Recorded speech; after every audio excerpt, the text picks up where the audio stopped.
दोस्तों, आज accident relief train के बारे में मैं जाने जा रहा हूँ। एक्सीडेंट रिलीफ ट्रेन क्या है? भारतीय रेलवे में जब कहीं दुर्घटना होती है, जैसे ट्रेन का पटरी से उतरना, टक्कर होना या किसी तकनीकी के कारण से लाइन ब्लॉक होना, तब रेलवे तुरंत एक्सीडेंट रिलीफ ट्रेन को भेजता है। यह ट्रेन रेलवे स्टेशन पर तैयार स्थित पोजीशन में रखी जाती है ताकि इमरजेंसी में तुरंत निकाला जा सके। और इसका भी टाइम पीरियड रहता है कि दिन में कितने टाइम में निकालनी चाहिए और नाइट में कितने टाइम में निकालनी चाहिए। एक्सीडेंट रिलीफ ट्रेन में क्या क्या होता है, तो इसमें पहला क्रेन के बारे में बताते हैं। रेलवे क्रेन यह ईआरटी का सबसे महत्वपूर्ण हिस्सा होता है। बड़ी बड़ी क्रेनें की क्षमता 140 टन, 175 टन या 200 टन तक होती है। जो आपको मैं दिखा रहा हूँ वो 140 टन की क्रेन है।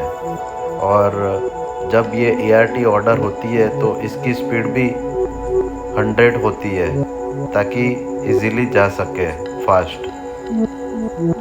इसका उपयोग डिब्बों और इंजन को पटरी पर चढ़ाने, हटाने या खींचने में किया जाता है।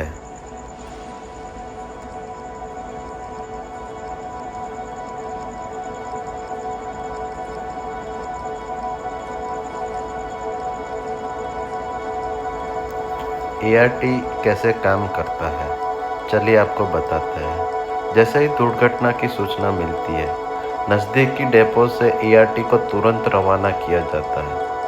सबसे आगे इंजन होता है, उसके बाद क्रेन और फिर उपकरण, मेडिकल कोच लगे होते हैं। मौके पर पहुंचकर क्रेन पटरी से उतरे डिब्बे इंजन को उठाकर सुरक्षित स्थान पर रखती है। इंजीनियर ट्रैक की मरम्मत करते हैं और ट्रैफिक को बहाल करते हैं। ईआरटी की विशेष बातें। हर जोनल रेलवे में ईआरटी और ARME accident relief medical equipment हमेशा तैयार रखे जाते हैं। इस ट्रेनों का अधिकतर गोल्डन आवर पहले 1 घंटे में दुर्घटना स्थल तक पहुंचाने की कोशिश होती है। क्रेन को चलाने के लिए अनुभवी ऑपरेटर और तकनीकी स्टाफ की टीम होती है। आसान शब्दों में एक्सीडेंट रिलीफ ट्रेन के बारे में बताए तो accident relief train equal to दुर्घटना स्थल पर पहुंचने वाली मोबाइल वर्कशॉप प्लस अस्पताल प्लस क्रेन, जो ट्रेनों को पटरी पर चढ़ाने और घायलों की मदद के लिए होती है। यह क्रेन की विशेषता यह है कि ये चारों दिशा में घूम सकती है और कोई भी चीज को उठा के अपने स्थान पर रख सकती है। ये इसकी विशेषता है 140 ब्रेकडाउन क्रेन का। 140 टन क्रेन ब्रेक के आगे एक डीजल इंजन लगाया जाता है, जो कैसा रहता है वो मैं आपको आगे दिखाऊंगा। तो अप डायरेक्शन में होता है तो अप डायरेक्शन की साइड लगाया जाता है, डाउन डायरेक्शन तो डाउन डायरेक्शन की तरफ लगाया जाता है।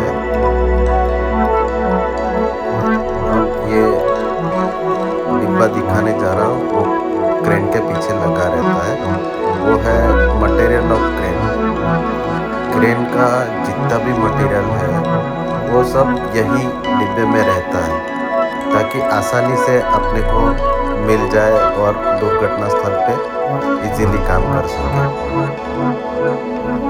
क्रेन मटेरियल्स के पीछे का डिब्बा जो क्रेन स्टाफ और किचन वान का रहता है, तो स्टाफ वाले जितने भी है वो सब यही कोच में बैठते हैं।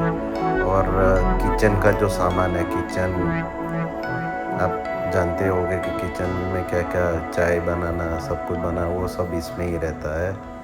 तो जब भी ब्रेक डाउन होता है तो कुछ खाना पीना या चाय के लिए वो सब अरेंजमेंट हो जाता है। इसके बाद एक वैगन है, उसमें पटरियाँ रखी है। पटरियाँ जैसे कि कहीं पे भी दुर्घटना होती है तो पटरियाँ को निकालना डालना, तो कुछ स्पेयर में लेके भी जाते हैं, तो ये पटरियाँ ही है सब इसमें। और उसके बाद एक कोच जो रहता है, उसमें भी बहुत सारे सामान रहते हैं जो दुर्घटना में यूज़ होने वाले जो रहता है, वो पूरा वो वैगन ही भरा पड़ा रहता है। तो अंदर में क्या है वो तो अभी नहीं दिखा पाता हूँ, लेकिन बाद में दिखाऊंगा। उसके बाद का कोच है C&W इक्विपमेंट। C&W यानी कैरेज एंड वैगन के इक्विपमेंट, ये एक अलग है कैरेज एंड वैगन। तो उसमें भी सब कुछ रहता है, कैरेज एंड वैगन के इक्विपमेंट। और उसके बाद जो रहता है वो ऑफिस वान रहता है अंदर। ऑफिस वान की जस्ट बगल में दूसरा भी एक इक्विपमेंट रहता है, उसको बोलते हैं फायर फाइटिंग इक्विपमेंट। अगर दुर्घटना स्थल पे आग भी लगी है तो यहाँ पे भी फायर फाइटिंग के इक्विपमेंट रहते हैं। जब ART ऑर्डर होती है तो कौन से स्थल पे होती है वो पता नहीं चलता है, लेकिन वहाँ पे रात के समय में अंधेरा और सब कुछ रहता है, तो उसके लिए लाइट इक्विपमेंट एंड जनरेटर का भी एक अलग से कोच रहता है, ताकि वहाँ लाइट प्रोवाइड कर सके। उसके जस्ट बगल में कम्युनिकेशन यानी 15 kVA DG सेट, इसको बोलते हैं कि कम्युनिकेशन सेट यही कोच में रहता है, ताकि कम्युनिकेशन कर सके।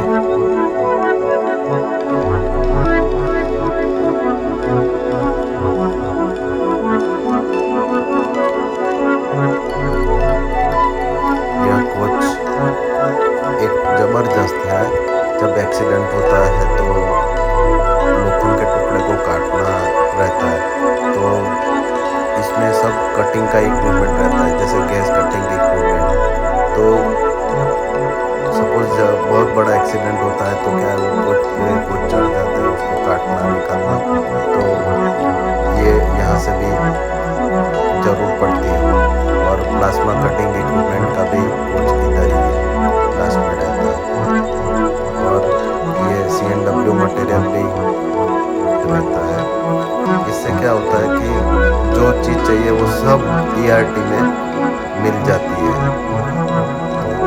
तो अपने को जितना भी समय मिलता है ART ऑर्डर में, तो जल्द से जल्द उसको क्लियर करना है, रास्ता साफ करना रहता है।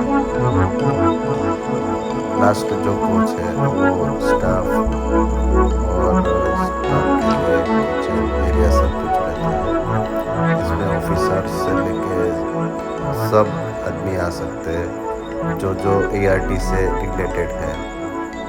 और ये ART बहुत ही महत्वपूर्ण रहती है, क्योंकि अगर ART ऑर्डर होती है और कोई ऑफिसर या स्टाफ उसके टाइम पीरियड में नहीं आता है तो उसको चार्जशीट पक्की है यानी पक्की है। इस एंड पे भी डीजल पावर लगाया जा सकता है, तो diesel power according to ART order बराबर है, जहाँ ऑर्डर होते हैं उसी साइड पे लगाया जाता है।